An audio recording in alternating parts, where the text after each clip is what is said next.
María es una chica que vive en una comunidad alejada del mundo moderno. Su concepto de verdad está determinado por la cultura en la que vive.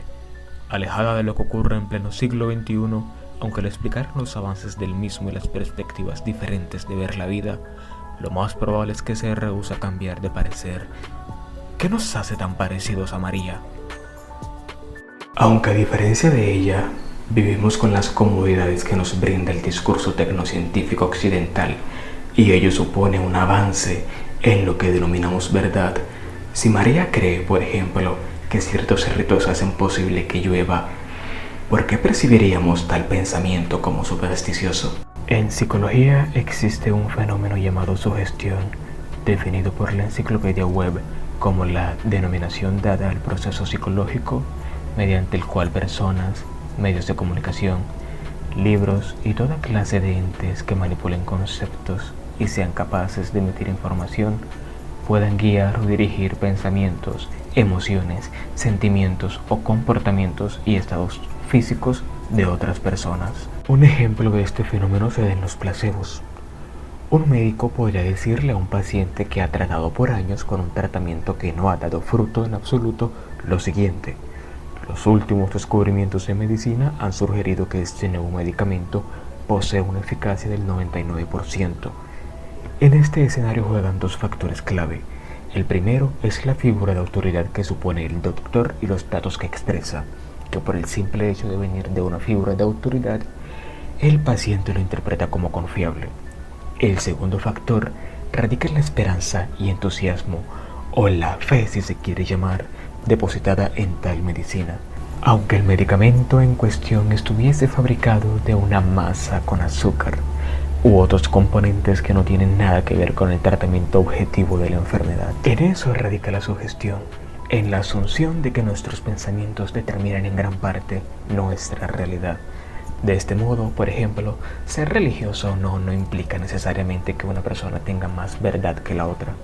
En este sentido, podríamos interpretar la ciencia como un discurso más, o como lo diría el pensador francés Michel Foucault: en una cultura y en un momento dado, solo hay siempre una episteme que define las condiciones de posibilidad de todo saber, sea que se manifieste en una teoría o que quede silenciosamente investida en una práctica.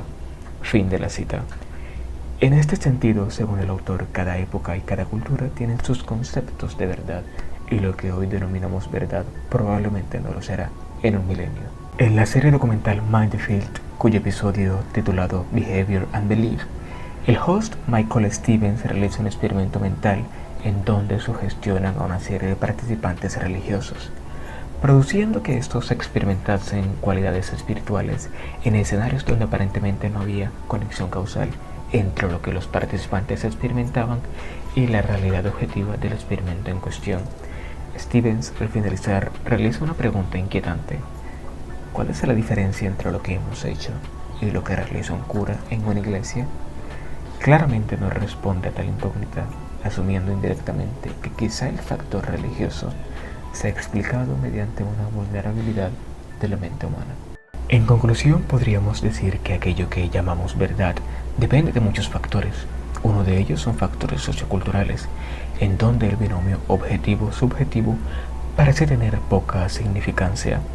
Y no todo es una construcción social, pues si te lanzas de un rascacielos, la realidad objetiva determinada por las leyes de la física dirá que probablemente quedarás hecho añicos. O si dejas de comer por 4 meses, la biología dirá que morirás de hambre. Esto no soluciona el problema de la verdad, pero en lugar de casarnos con una ideología de cualquier tipo, realizo la invitación que aceptemos y repensemos las ideas que suponen a nuestra propia visión del mundo, ejercitar el sentido de la crítica y, por qué no, cuestionar nuestra propia verdad.